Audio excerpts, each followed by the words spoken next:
Bismillahirrahmanirrahim. Assalamualaikum warahmatullahi wabarakatuh. Eh, saya Mutiara Ramadhani dan saya akan membahas materi tentang pemerolehan bahasa pertama dan bahasa kedua.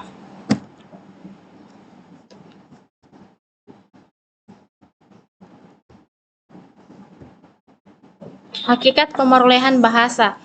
Sebenarnya manusia sejak lahir sudah dikaruniai oleh Tuhan dengan apa yang disebut sebagai hakikat bahasa.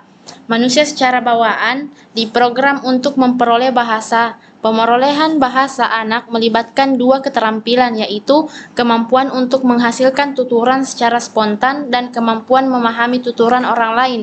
Jika dikaitkan dengan hal itu, maka yang dimaksud dengan pemerolehan bahasa adalah proses pemilikan kemampuan berbahasa, baik berupa pemahaman ataupun pengungkapan secara alami tanpa melalui kegiatan pembelajaran formal. Menurut Chomsky, pemerolehan bahasa itu bukan didasarkan pada nurture, tetapi pada nature. Anak memperoleh kemampuan untuk berbahasa seperti dia memperoleh kemampuan untuk berdiri dan berjalan. Selanjutnya, apa yang dimaksud dengan pemerolehan bahasa pertama? Jadi, pemerolehan bahasa pertama terjadi apabila anak yang belum pernah belajar bahasa apapun mulai belajar bahasa untuk pertama kali.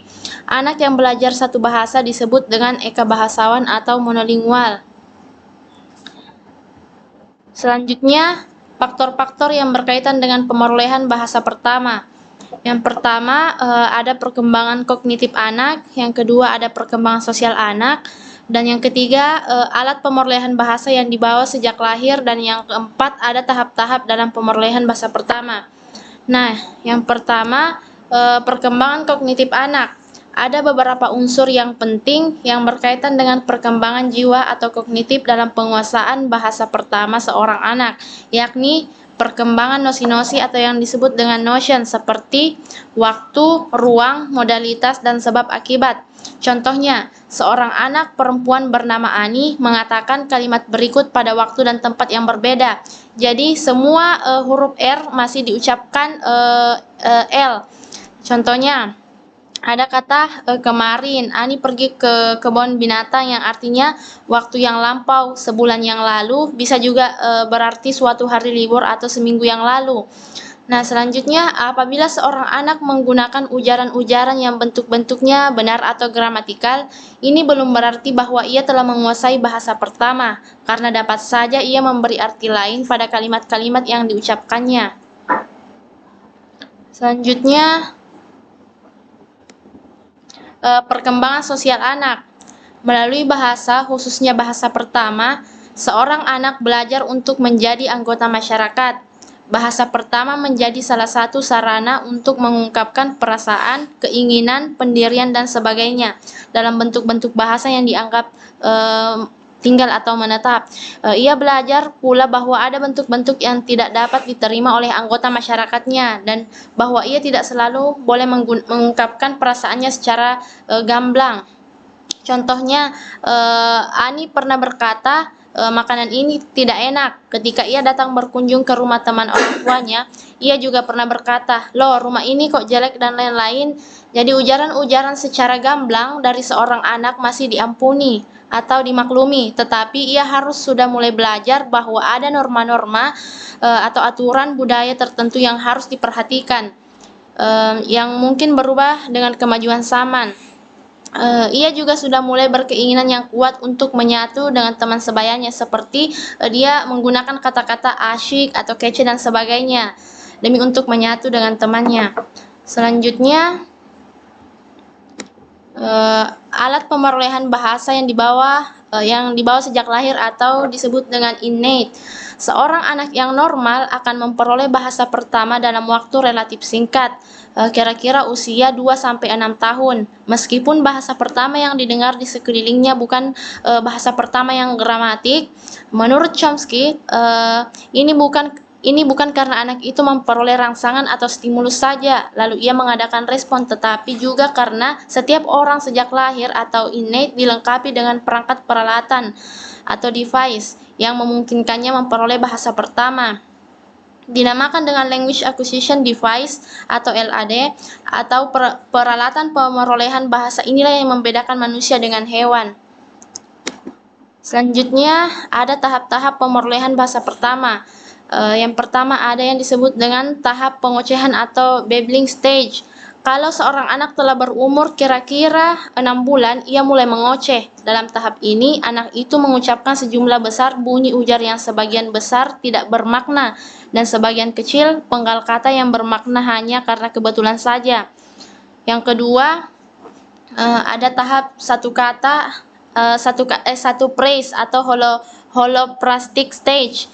Kira-kira usia 1 tahun, seorang anak mulai menggunakan serangkaian bunyi yang berulang-ulang untuk makna yang sama. Pada usia ini, anak itu sudah mengerti bahwa bunyi ujar berkaitan dengan makna.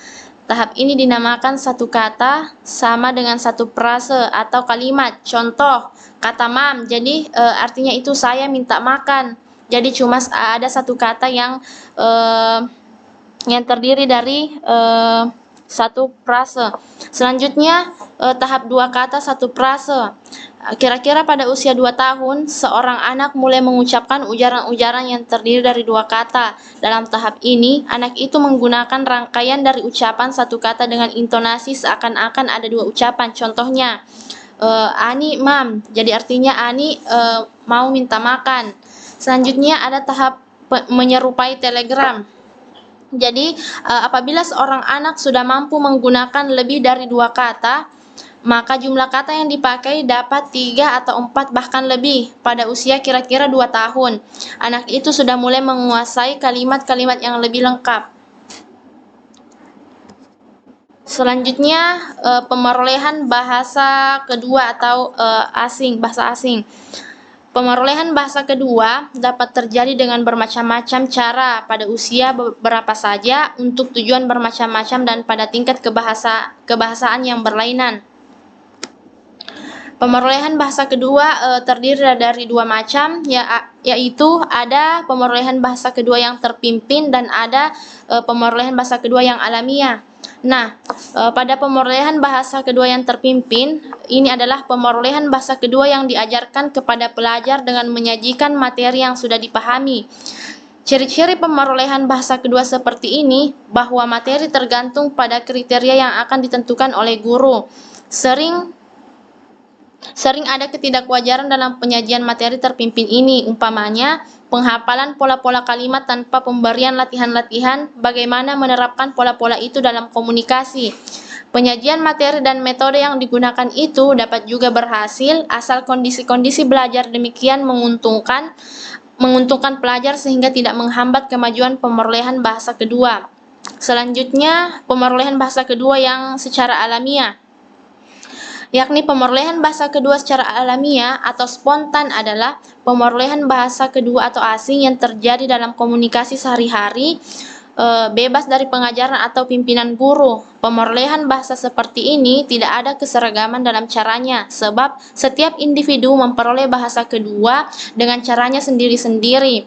Umpamanya seorang imigran dari luar negeri yang menetap di negeri lain akan memperoleh bahasa kedua dengan cara berinteraksi dengan penduduk asli, pergi ke sekolah, bertemu di tempat-tempat umum, dan sebagainya. Selanjutnya, saya kira demikian dari penjelasan saya. Saya akhiri dengan ucapan Assalamualaikum warahmatullahi wabarakatuh.